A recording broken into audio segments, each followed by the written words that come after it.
course, I'm doing this with Peter this morning. Good morning, Peter. Good morning, Kerry.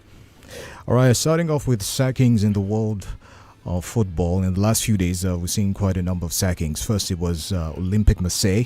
Yesterday, we had Tottenham sacking Thomas Frank. Now, this morning, it's Nottingham Forest sacking Sondage. Peter, what's happening? Well, like you said, what's happening? I also asked the same question, what's going on here?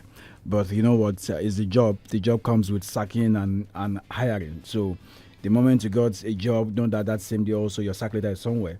Just that you need to impute the date and the signature in it for you to get the official letter happen. So for the Sondage last night, you expect him to beat the whipping boy of the league, which is of course Wolves, down as we speak. Right. But they could not. 35 attempts last night from Nottingham Forest, and they could not get a goal. They signed Luca from Napoli for 6 months on loan to see if it can help them. They also have Igor Jesus, the guy they signed from Brazil. But before that, there's Taiwo Awoniyi and Chris Wood. But they could not find a way last night. And for Marinakis, Evangelos Marinakis, the Greek owner of Nottingham Forest, it takes no prisoners at all. And this will be the third manager going. Nuno Espirito Santos got sacked because of his outburst during one of his interviews. And then he come and Postecoglou helped Spurs win the UEFA Cup last season. You expect him maybe help them, but he could not. In 39 days, he was sacked, a little over a month. And just yesterday, the former Burnley head coach and, of course, former Everton coach was also told to go. So the problem is, what is going on exactly with managers in the world of football as we speak? All right. Is there a particular issue, exactly, like you said, some particular issue? Is it the clubs? Is it the managers? What can you say is the issue per se? For me, I'll say for me because my thought might be a little bit subjective. For me, I think it's got to do with more leadership. Nottingham Forest, for example, they hired Edu. Edu was the man helping Arsenal Football Club a couple of years ago. And of course, he worked well with Arteta, but things didn't work out well between these two folks, and they parted ways. And come on, Marinakis saw him and said, "You know what? This guy's got a big experience." He was the general manager of the Brazilian national team, the Seleção. So he's a former player for Arsenal Football Club. Was part of the team that won the league over 20 years ago, unbeaten. Let me just put that out there. And you expect him to be the one to help Nottingham Forest in terms of player recruitment. So for me, I think it's beyond the managers now. I think it's got to do more with leadership. Leadership in the sense that the guys who are dictating, who are putting the names on the table for players to come into the side must also be looked at. I will not be shocked, Kenny, in the next few weeks or months if Edu also is sacked by Marinakis. He's a crazy guy. Let me, pardon me for using that word. He's the owner also of Olympiacos. And that club is doing well in Greece. Nottingham Forest is a household name in English football. Let's put it straight here. One of the best sides back then in the 80s, where those things I read, in 70s, 80s, they won the UEFA Champions League. So they should be competing with the likes of Manchester United and Chelsea, even Liverpool. But it's not the case. Struggling, 3 points separating them from the team in the relegation zone. So the question now is, who else? Who's going to come in? Who will take charge? Is it going to be on permanent basis, on interim basis? So Kenny was saying here, in the last 72 hours, or less than 72 hours, 2 managers are gone. First, it was Thomas Frank from Spurs, and now Sondage from Nottingham Forest. Who will be the next to go in the coming days? What role does the financial might, especially in the Premier League, with the number of sackings we've seen, the financial might that clubs have in the English League, what role does that play with these sackings that we're seeing as well? Well, you know, for you to part way with managers, you have to pay. If it's not the one terminating it, unlike what we saw with Roberto De Zerbi with Olympique Marseille, he was the one who said, terminate the remaining one I've got with you guys and let every party go find their way. But for him, definitely he'll be getting something from Nottingham Forest because they were the one who sacked him. So Ken, let's just do this quickly, and just to help our listeners, no number of managers that have been sacked so far this season. Right. I mean, Nuno, like I said, got sacked by Forest, and then come the Greek Australian Ant Postecoglou also was sacked after 39 winless days, and Sondage has been told to go. West Ham, Graham Potter sacked after a couple of games. Then Nuno came on board, appointed, and as we speak right now, is still in charge of the Hammers. Wolverhampton Wanderers sacked 2 managers. Fourth, Victor Pereira. No. One manager, Victor Pereira, the Portuguese, left, and of course, as we speak right now, is in the Saudi Pro League, and Rob Edwards now in charge of Wolverhampton Wanderers. For Chelsea, sacked Enzo Maresca. Now they've got Liam Rosinho. For Manchester United, no longer news that Ruben Amorim was sacked, and Carrick, as we speak, is in charge for the timing for Spurs. They've sacked the manager also, Thomas Frank. So we've got managers who have gone, and like I said, Kenny, the other time, I know that more will still go before the end of this campaign.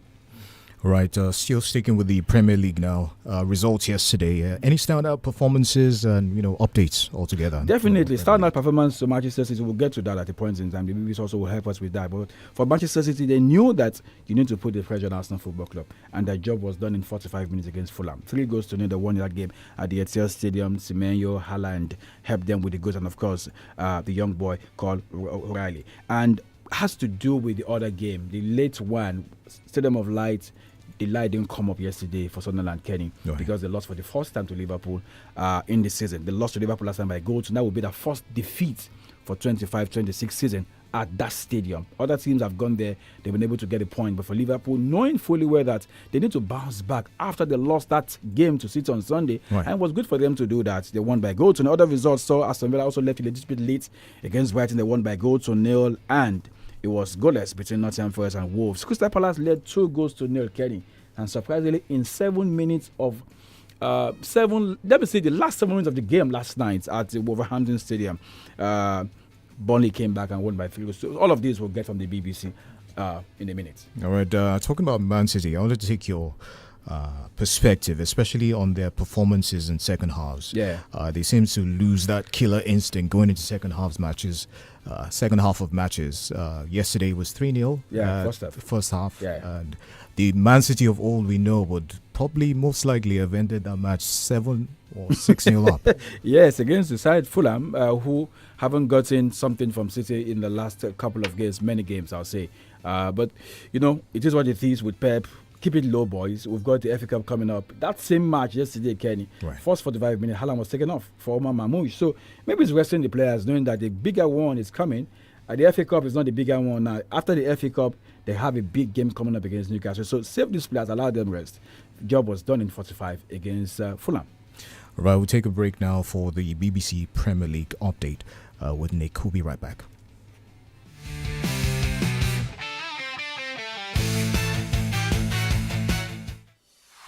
BBC Premier League update from the home of Premier League football.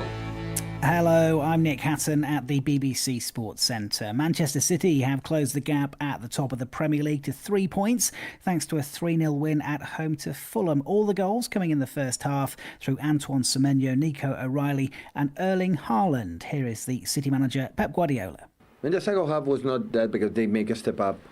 They were more aggressive and after that, but we then, in general, really good. And the first half, we were in one of our best by far.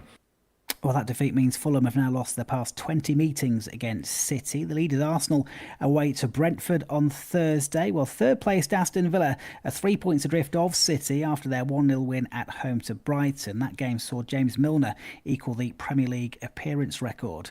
Liverpool, they're back to winning ways thanks to a 1-0 victory at Sunderland. Virgil van Dijk with the only goal of the game.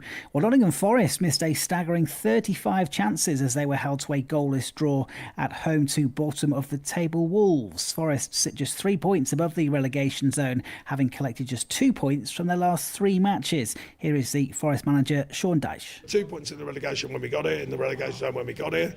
Not a good position to be in. 3 points out of it is not where I wanted to be, but it's better than it was. So that's just the reality of that. I mean, statistical reality, of course. There's a lot of noise in between that, a lot of big opinions, but that's the stats and facts. Meanwhile, relegation threatened Burnley came from 2-0 down to win 3-2 at Crystal Palace. The Palace forward Jurgen Strand Larsen scoring twice before Burnley's 3 goals all came in 7 first-half minutes. And for more football news from the BBC, go to bbc.com/football.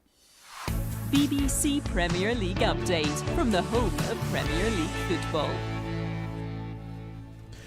All right, Scoreboard in 1594.9. We're still talking sports. Peter, you want to give us, bring us up to speed with some of the results of games in Spain, Germany, and Italy yesterday? No, for the Spaniards, they were not, not talking about league, they were talking about cup games. Last night was a derby, the Basque derby. This is usually one of those big games you get to see in that part of Spain where Athletic Club were home against Real Sociedad. Sociedad got the win. That's the first leg, second leg coming up in a couple of days. But so sad that club Atletico could not get a win against their biggest, of course, their city rivals, Real Sociedad. In Italy, it was the cup game, also quarter-final games. We saw one on Tuesday, one on Wednesday night. Bologna led against Lazio. Lazio came back to equalize. Game went into shootout, Kenny. And, of course, the side from the capital, Lazio won on penalty shootout. In Germany, quickly, there was a big clash between Bayern Munich and RB Leipzig in the quarter-final of this year's DFB Pokal, and ended goalless first half. Then Bayern came out second half, all gun blazing, when they won their game against Leipzig by 2 goals. And so, as we speak right now, Freiburg qualified on Tuesday night. Last night it was the turn of Bayern to get the win against Leipzig. So Bayern are cruising as we speak, doing well in the league, doing well in the Champions League, and of course doing well in the cup game in Germany.